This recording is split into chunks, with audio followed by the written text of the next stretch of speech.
PAI Pendidikan Agama Islam.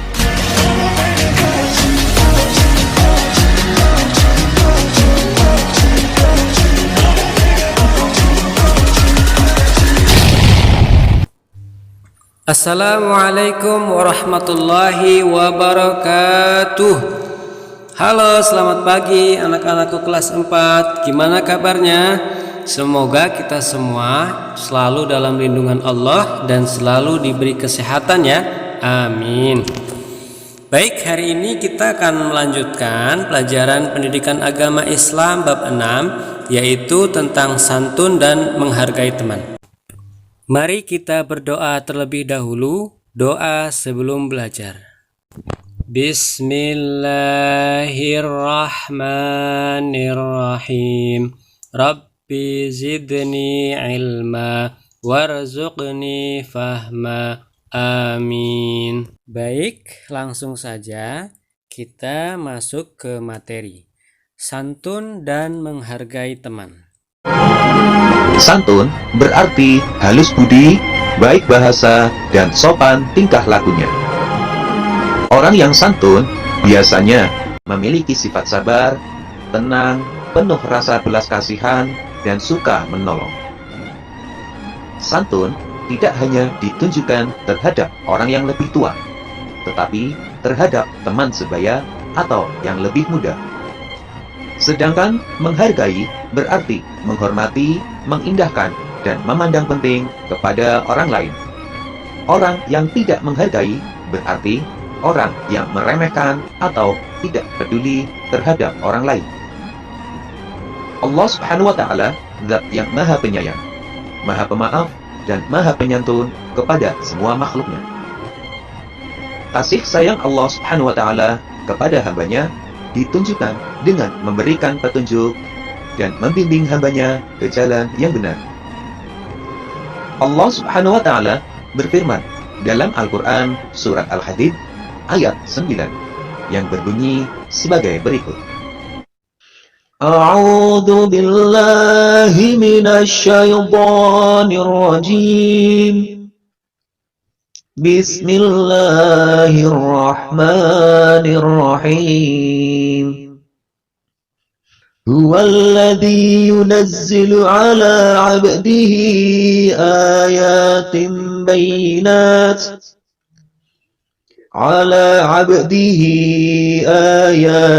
bayyinat liyukhrijakum minadh-dhulumati ilan nur. Wa innallaha bikum lara'ufur rahim. Shadaqallahul azim. Yang artinya, dialah yang menurunkan ayat-ayat yang terang, yaitu Al-Quran, kepada hambanya, yaitu Nabi Muhammad SAW, untuk mengeluarkan kamu dari kegelapan kepada cahaya. Dan sungguh terhadap kamu Allah Maha Penyantun, Maha Penyayang. Anak-anakku yang solih dan solihah, berikut beberapa contoh sikap santun dan menghargai teman, yaitu mengucapkan salam, selalu memperhatikan dan bermuka manis atau berseri-seri saat bertemu. Rasulullah SAW bersabda, yang artinya, janganlah sekali-kali kamu meremehkan sesuatu kebaikan, walaupun hanya dengan muka manis bila kamu bertemu dengan saudaramu. Berdasarkan sabda Rasulullah SAW tersebut, dapat diambil kesimpulan bahwa sekecil apapun kebaikan yang diberikan kepadamu, maka kamu tidak boleh meremehkannya. Karena perbuatan yang menurut kita remeh itu bisa menjadi istimewa di mata Allah Subhanahu wa Ta'ala. Dan sebaliknya, hal yang kita anggap istimewa justru tidak berharga di mata Allah Subhanahu wa Ta'ala. Selain itu, sabda Rasulullah SAW tersebut juga menjelaskan agar kita selalu menampakkan wajah yang berseri-seri ketika diberi kebaikan, karena hal itu merupakan kebaikan yang dapat mendekatkan diri kepada Allah Subhanahu wa Ta'ala. Selanjutnya, berbicara dengan lembut dan tenang, suara tidak terlalu keras dan tidak menyakiti, serta sabar ketika mendengarkan saat teman berbicara. Hindari kata-kata kasar, keras, kotor yang dapat menyakiti orang lain. Ada peribahasa yang mengatakan, mulutmu harimaumu. Maksudnya adalah kita harus hati-hati dalam berbicara, yakni kita tidak boleh berbicara sembarangan, karena perkataanmu bisa mencelakai dirimu sendiri dan juga orang lain. Untuk itu, sebelum kamu mengucapkan sesuatu, pikirkanlah terlebih dahulu agar nantinya kamu tidak menyesal. Contoh selanjutnya, peduli terhadap keadaan teman dan suka menolong. Jika teman kamu ada yang sedang sakit, maka jenguklah dia. Dan jika ada teman kamu yang terkena musibah atau sedang mengalami kesulitan, maka bantulah dengan semampumu. Contoh selanjutnya, berteman tanpa pilih kasih. Kita tidak boleh pilih-pilih dalam berteman, bersahabat, dan bermain. Akan tetapi, kita harus berteman dengan siapa saja. Baik itu yang kaya, miskin, normal, cacat, pandai, bodoh, cakap, buruk, bangsawan, rakyat jelata, dan lain sebagainya.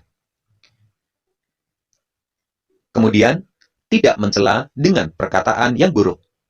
Maksudnya adalah, kita tidak boleh memanggil nama teman kita dengan gelar atau julukan-julukan yang buruk, baik melalui lisan maupun media sosial. Karena mencela adalah perbuatan kefasikan atau dosa besar. Selanjutnya, rendah hati dan bisa menerima dengan hati tulus atas kerja temanmu. Apapun hasil kerja dari temanmu, harus kamu terima dengan rendah hati, walaupun hasilnya tidak sesuai dengan apa yang kamu harapkan, karena dia telah berusaha semaksimal mungkin dalam mengerjakannya. Maka, terimalah dan hargailah jerih payah hasil kerja teman kamu. Mengucapkan terima kasih kepada teman yang telah berjasa. Sekecil apapun jasa yang diberikan oleh temanmu, setidaknya kamu mengucapkan terima kasih. Karena kata terima kasih merupakan wujud penghargaan dan penghormatan dari kita kepada mereka. Contoh selanjutnya, meminta maaf kepada temanmu apabila kita bersalah, menyinggung perasaan, dan sebagainya. Meminta maaf merupakan sebuah pengakuan atas kesalahan kita kepada orang lain. Dan apabila ada yang meminta maaf kepadamu, maka maafkanlah dia. Contoh selanjutnya, tidak mengambil hak orang lain dan menguasainya dengan cara mencuri, merampas, dan berdusta. Kemudian, memberikan ucapan selamat, sanjungan, dan pujian secara langsung.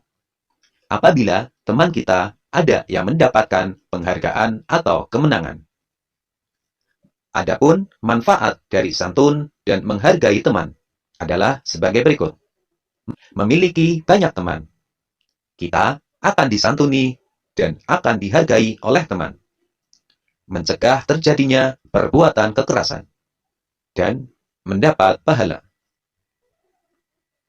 Anak-anakku yang solih dan solihah, hormat secara bahasa adalah menghargai, khidmat, dan sopan.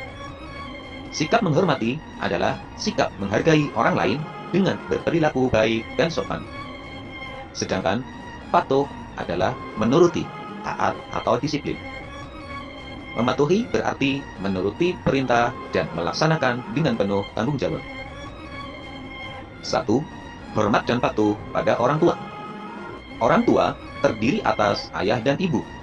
Ayah dan ibu telah berjasa kepada kita, yaitu mengasuh, merawat, membesarkan, menyekolahkan, dan menjaga, serta membimbing kita.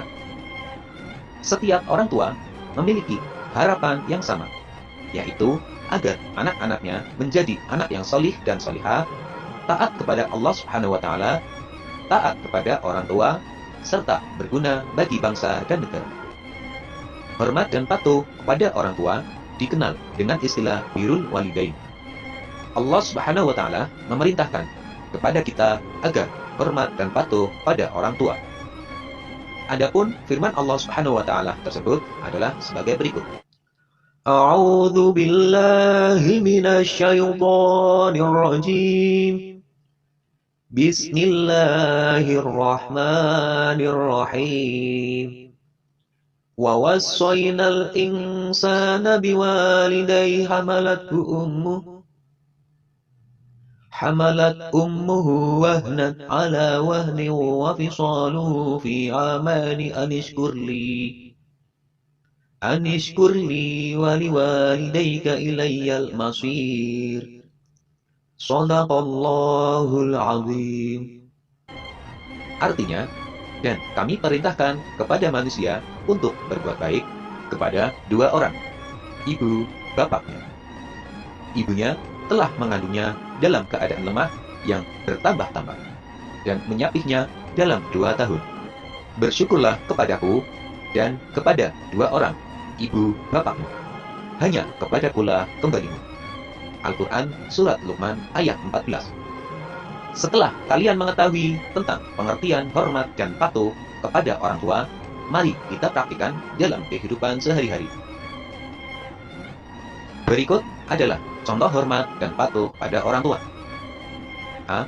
Memberi salam dan mencium tangan orang tua, yakni baik ketika berangkat sekolah maupun pulang sekolah. B. Taat dan patuh pada perintahnya. Semua apa yang diperintahkan oleh orang tua harus kita taati dan kita patuhi. Misalnya, orang tuamu menyuruh agar kita melaksanakan sholat, bangun pagi, belajar dengan sungguh-sungguh, tidak nonton TV, tidak bermain, dan lain sebagainya. Maka harus kita taati dan kita patuhi. C. Meminta izin jika mau keluar rumah. Misalnya, kamu mau belajar kelompok, bermain, atau ada kepentingan sekolah lainnya, maka kamu harus meminta izin kepada orang tua terlebih dahulu. Karena jika orang tuamu mengizinkan, insya Allah segala urusan kamu akan dipermudah oleh Allah Subhanahu wa Ta'ala. D. Sanggup membantu di rumah sesuai kemampuan.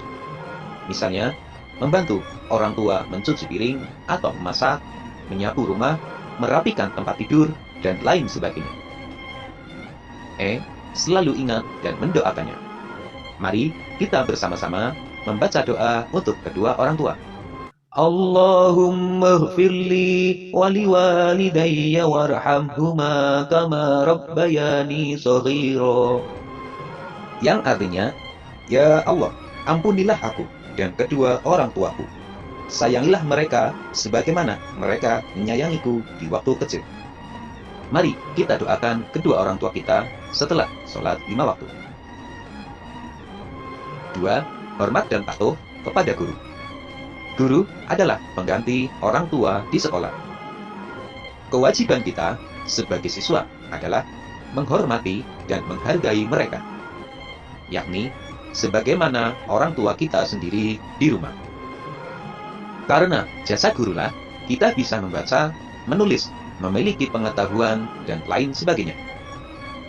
Adapun manfaat hormat dan patuh pada guru adalah agar ilmu pengetahuan yang diajarkan mudah diterima dan bermanfaat bagi kita. Berikut beberapa contoh sikap hormat dan patuh kepada guru. A. Saat bertemu dengan guru. Yang harus kamu lakukan jika kamu bertemu dengan guru, baik di sekolah maupun di luar sekolah, maka kamu harus mengucapkan salam, kemudian bersalaman dan mencium tangannya, serta memperlihatkan wajah yang berseri-seri. B. Saat guru memberi tugas. Jika guru kamu memberikan tugas kepada kamu, maka kamu harus selalu mengerjakan dan menyelesaikannya dengan tepat waktu, tidak bermalas-malasan dan tidak mengeluh. C. Saat guru menasihati. Jika kamu dinasihati oleh gurumu, maka kamu harus mendengarkan dengan tulus dan menaati serta mematuhi nasihatnya. D. Saat berbicara dengan guru. Ketika kamu berbicara dengan guru, maka kamu harus berbicara dengan santun, dengan suara yang lembut, dan tidak memotong pembicaraan guru. E. Saat guru sedang mengajar. Ketika guru kamu sedang menjelaskan pelajaran di kelas, maka Kamu harus mendengarkan dan memperhatikan penjelasan gurumu. Duduk dengan tenang, tidak bermain, serta tidak berbicara sendiri.